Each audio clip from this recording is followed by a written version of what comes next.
Welcome to the Special Supplemental Nutrition Program for Women, Infant, and Children, also known as WIC, National Workforce Strategy Development Fiscal Year 23 RFA Technical Assistance webinar.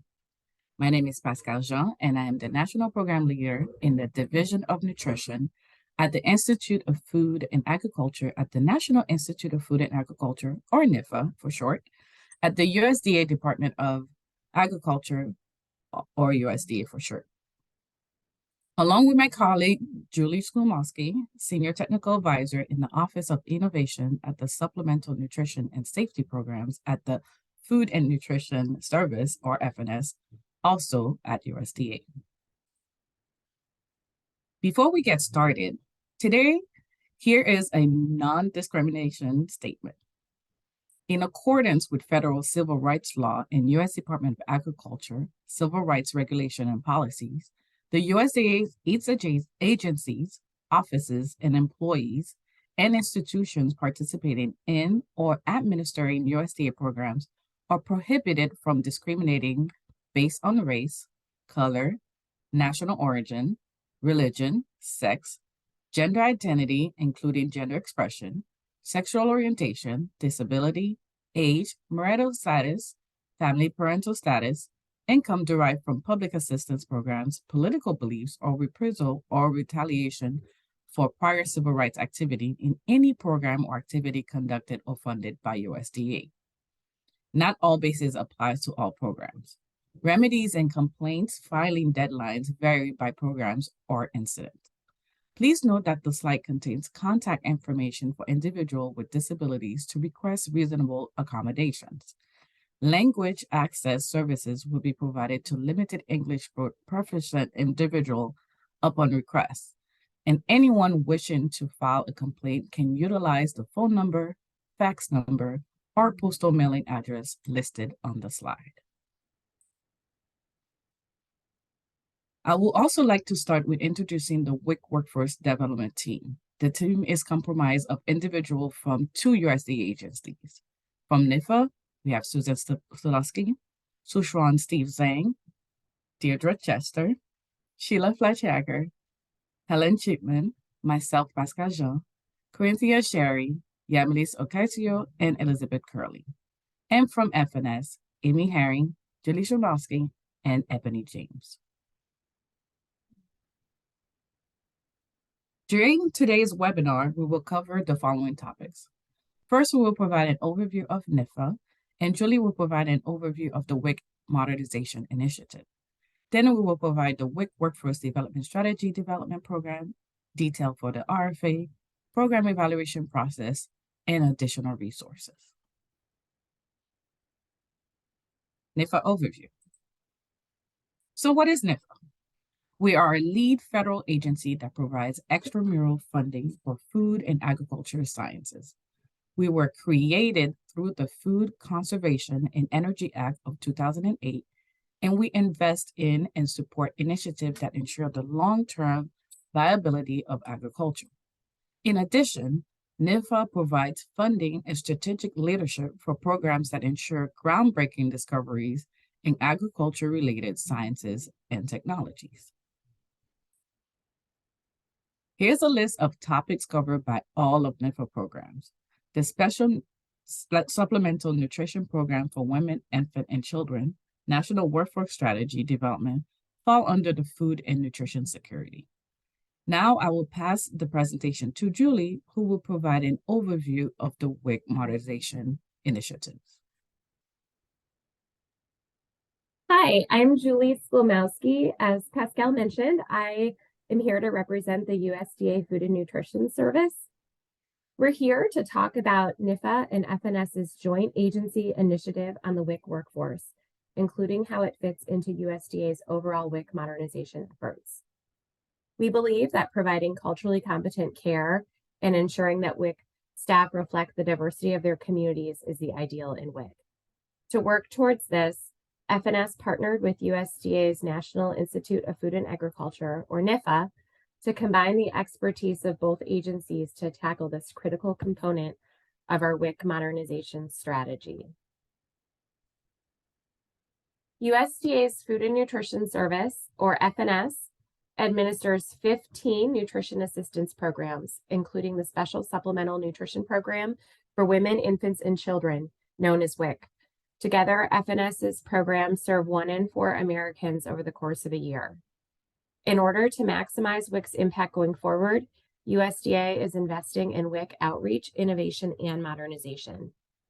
USDA engaged stakeholders to identify investment priority areas, including making sure all eligible families know about WIC, making WIC easier to access, ensuring that WIC shopping is simple and convenient, connecting WIC families to farmers markets, and providing culturally responsive care.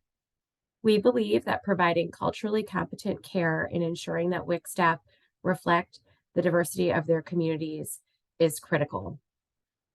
This joint agency initiative between FNS and NIFA is a key part of our priority to invest in the WIC workforce. As some of you may know, WIC was established almost 50 years ago. The program is administered by the USDA's Food and Nutrition Service at the federal level and by 89 state agencies, which include DC, 33 ITOs, and 5 U.S. territories.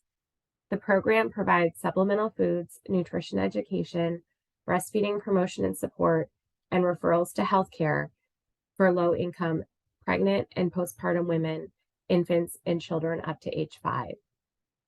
WIC is critical to advancing public health. The program supports some of our most vulnerable community members at critical life stages. Unfortunately, we're not reaching nearly all eligible families right now. As of 2020, the most recent data available, only half of all eligible women, infants, and children participated in WIC. We also know that WIC participation drops off significantly after infants reach the age of 1. Our overall WIC modernization goals focus on enrolling all eligible families, making WIC attractive so that families stay on the entire time they're eligible, making shopping simple and convenient so that families can use all of their benefits, and making WIC equitable and accessible for all. We believe that modernizing the program will help us to make WIC more helpful and relevant, and easier to access. We believe these are critical factors that need to be addressed to improve enrollment and retention. Nutrition services professionals working in WIC are deeply committed to the work that they do. In the WIC clinic, competent professional authorities, or CPAs, conduct nutrition risk assessments and prescribe WIC food benefits. Professional staff also provide nutrition-focused counseling and breastfeeding promotion and support, and make referrals to other health and social services. State agencies most commonly hire RDNs and master's level nutritionists as CPAs, followed by bachelor's level nutritionists and registered nurses. Paraprofessional peer counselors can be employed to support breastfeeding. Learning opportunities are provided in person and through remote delivery methods. Defining staff qualifications along with roles and responsibilities helps to ensure that participants receive quality service, which in turn impact WIC participant recruitment and retention.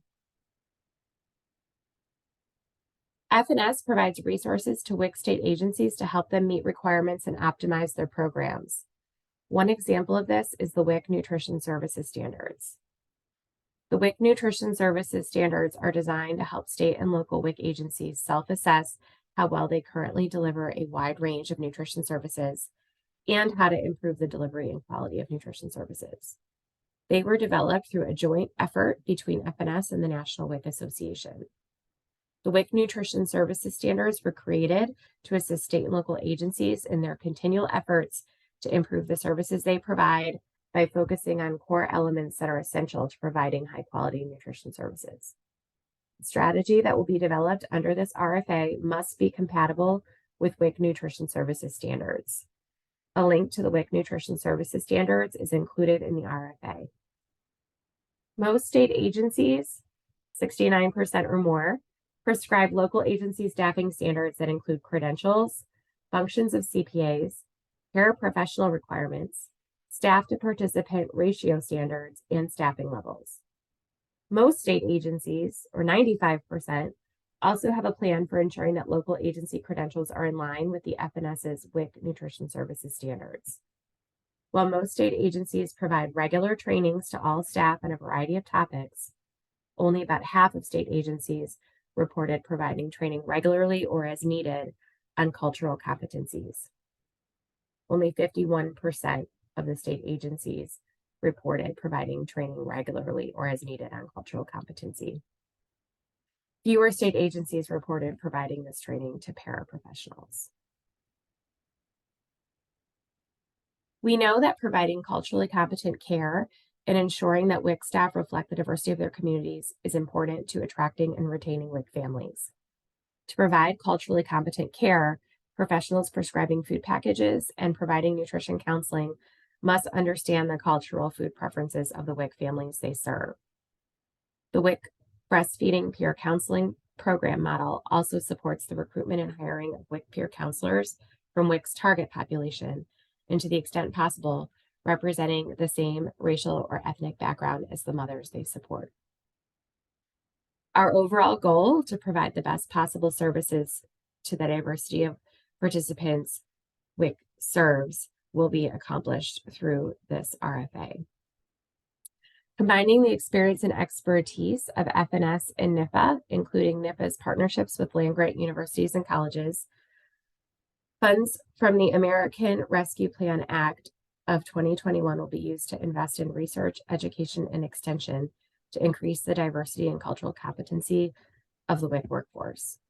This strategy will be multifaceted to help improve diversity in the workforce through a variety of approaches. While recruiting and training the next generation of professionals is a priority, we also intend to support the WIC workforce that is already in place through cultural competency training and related efforts. Thank you for considering this opportunity to help us invest in the WIC workforce. More information on our WIC modernization efforts is available on the USDA Food and Nutrition Service website. Pascale is now going to walk through the RFA. We hope you'll consider applying. Thanks, Julie. Before we begin, I would also like to remind everyone that all interested applicants should read the RFA. This webinar shares the core information in the RFA, but there is no substitute for the RFA itself. The RFA should be considered the primary reference document for this funding opportunity, and applicants should ensure they have carefully read the RFA before beginning an application. With that established, let's begin with a quick look into the WIC Workforce Development Program. The WIC Workforce Strategy Development is a joint agency initiative of the Food and Nutrition Service and the National Institute of Food and Agriculture. The purpose of this initiative is to strengthen the diversity and cultural competency of the WIC workforce through the goals of increasing WIC participation through reaching those populations that are eligible but not enrolled, and increasing WIC participants' likelihood of adoption, nutrition, education, and breastfeeding support. The priorities of this initiative are to have cultural representation and be culturally representative to serve historically underserved WIC clients, including Indian tribal organizations and territories, to identify and meet targeted needs that are not captured. Also, the cultural competency in this context is recognized as a broader than race and, and ethnicity, and includes socioeconomic and other cultural factors that may affect the efficacy of program services. The National WIC Workforce Strategy Development aims to implement a multi-year national WIC workforce development strategy that will be subsequently implemented by FNS and NIFA as a joint agency WIC workforce initiative. USDA is working to integrate nutrition science into policy, systems, and environments to set people up for success. Finally, collaborate with health professionals, the food and the retail industries, and other key stakeholders to create and maximize partnerships that leverage nutrition science in increasingly culturally relevant and contextually sensitive ways. The project must address all objectives as subsequently outlined in the RFA. Objective 1 is to conduct an analysis of key information to better understand the current WIC workforce as it relates to the project purpose and goals. The second objective focuses on assessing current education and training programs that prepare prospective WIC nutrition services staff and or provide continuing education to current WIC nutrition staff. The third objective will focus on developing a comprehensive national WIC workforce development strategy that includes clear objective and specific process and intervention recommendation to increase cultural diversity and competency in the workforce and other WIC staff role that involves direct client interaction and address barriers to recruitment and retention, included but not limited to compensation, advancement opportunities, and non-workforce development challenges. The strategies must also reflect assumption and rationale for decision made in developing the recommendation, must also include a logic model and implementation plan that would advise how to sufficiently support and sustain infrastructure for cultural appropriate nutrition education program delivery to historically underserved or at-risk population, and put forth a model for success which could potentially help shape the integration of DEIA principles across the broader nutrition education workforce at local, state, agency, and federal levels. Applicants for the National WIC Workforce Strategy Development must meet all the requirements in the RFA. Failure to meet the eligibility requirement criteria by the application deadline may result in exclusion from consideration or preclude NIFA from making an award.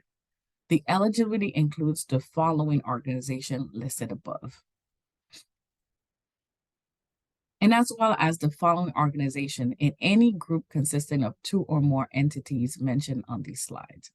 It is also important to note that eligible institutions do not include foreign or international organizations.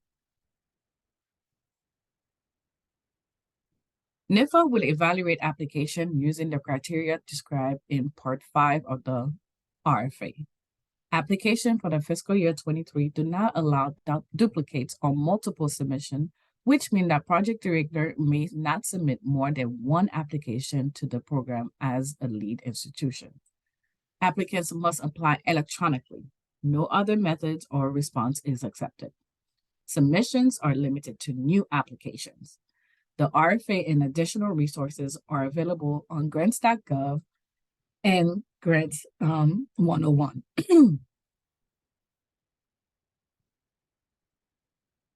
In this section, I will provide an overview of the administrative requirements for the RFA, focus on the award types, pre-award requirements, indirect cost recovery, and budget justification. The determination of award type is based on the principal purpose.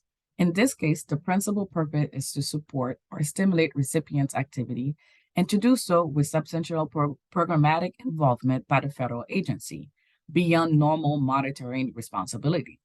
So the award will be made as a cooperative agreement. NIFA would be substantially involved in the carrying out of the project, and specific terms and conditions of NIFA's involvement may be applied. An example of substantial involvement may include additional check-in meetings, the sharing of data, or development of reports, etc. Applicants must submit specific management information relating to the entity prior to an award and update the information as needed. Example of documents to verify financial and internal control may include a single audit, audited financial reports or certified year-end balance sheet and income statements, documentation of policy on salary compensation, and listings of previous federal grants.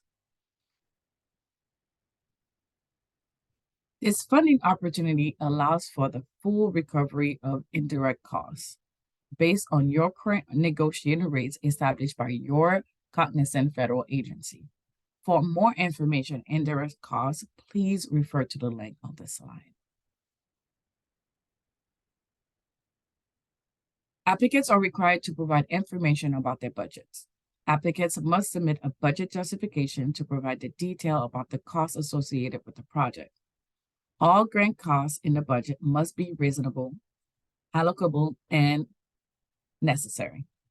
They must be reasonable, meaning they must fall within the scope of allowable costs, and prudent person in similar circumstances will incur the cost of the proposed rate. Costs must be allocable, meaning they must be directly related to the specific grant activity and contribute to the grant objective. And it must be necessary. Costs must be essential to accomplish the grant objectives. There is no matching requirement for this funding opportunity. Matching resources will not be factored into the review process as evaluation criteria.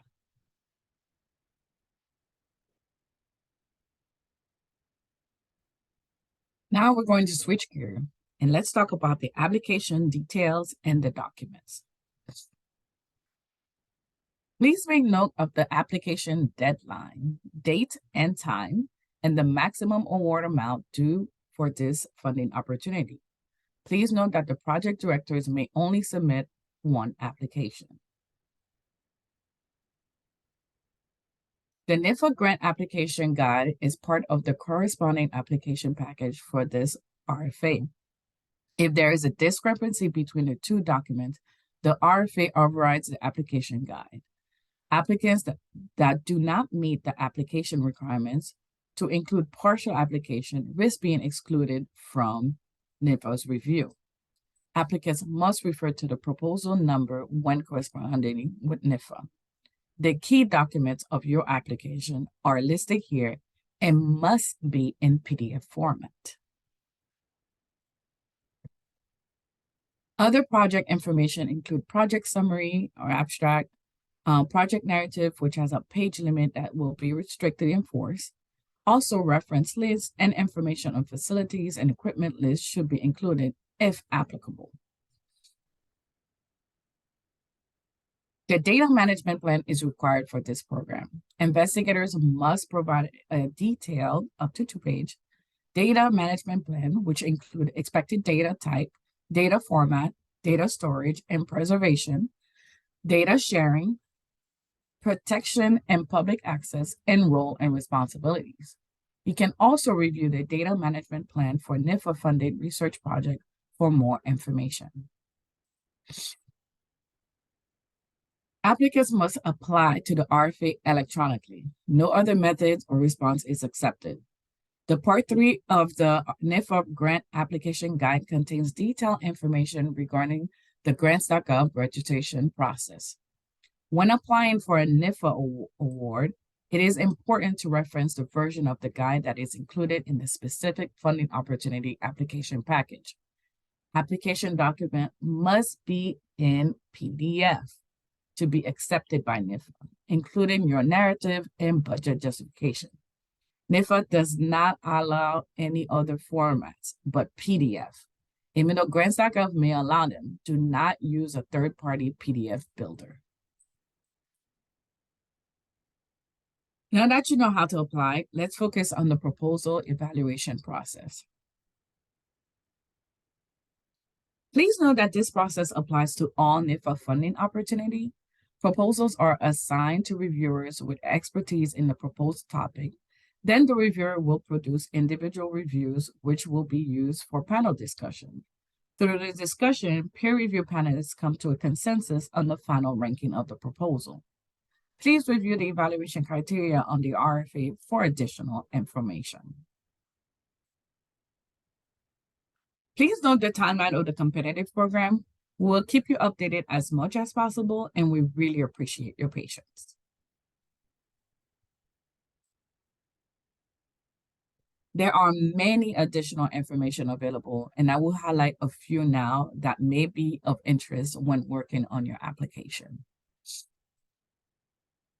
Although this is a new funding opportunity, we recommend that you visit the CRIS and NIFA Data Gateway to find additional similar funded awards.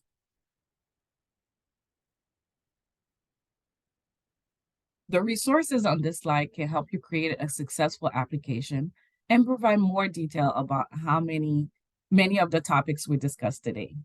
Please note that out of all the resources that NIFA provides, the RFA is the most important and should be considered the primary authority on this funding opportunity. If you have any question that was not answered here, please reach out to me via email listed here, which is the preferred method. Thank you for participating in this technical assistance webinar.